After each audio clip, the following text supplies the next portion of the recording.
but I don't know if he's built.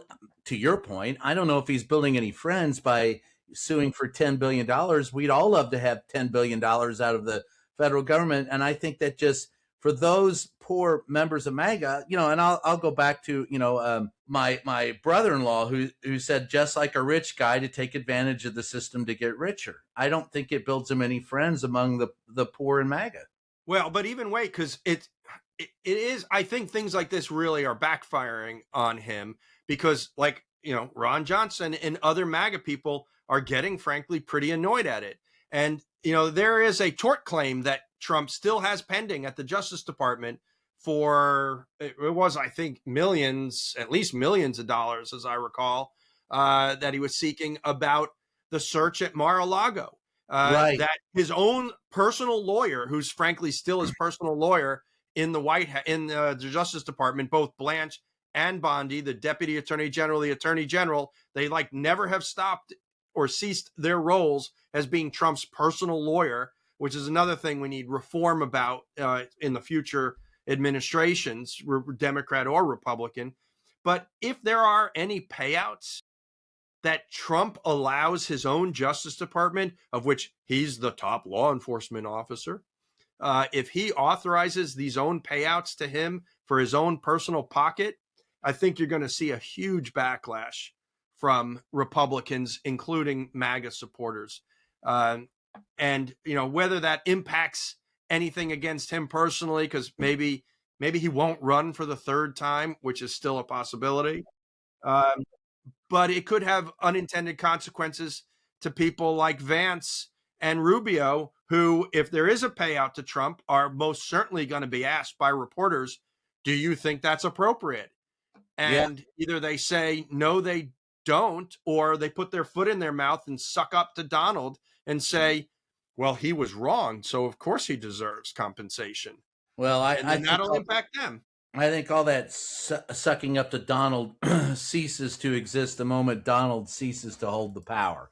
But that would be me. Speaking of power, the last thing I want to talk about, a friend of mine got an advanced copy of this, and so I unfortunately sat through a little bit of it. Melania, the documentary, speaking of Brett Reitner, and she got a $28 million payout, her personal payout, $40 million from Amazon. Gee, I wonder who owns that. All of this for the Trump, the Melania, the documentary. And of course, the same week we get Melania, the documentary, we get Donald Trump wanting to create a giant pubic arch in his memory in Washington, D.C. Nolan, I'll let you start with the implications of the documentary. I mean, I'm not going to watch it. I've got more important things to do, like cut my toe.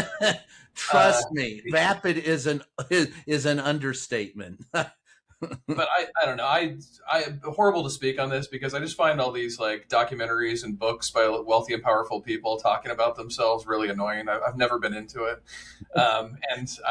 I just have no interest in this documentary. Mark, well, our emotional support moment this week. We're bonding over that. Go ahead. There are two aspects of this documentary, and it's gonna, not a shock, depends on where you sit ideologically.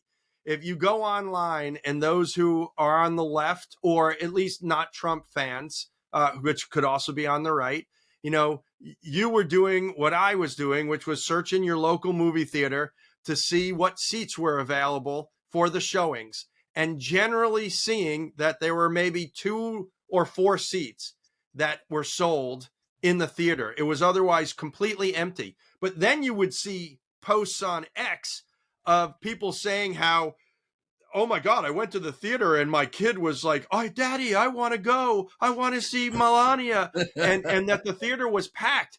And then you see photos of like all these church women who went and put together a herd of people to all go to the theater. And I'm sure some of that happened. Some of the stories online were like, I call bullshit.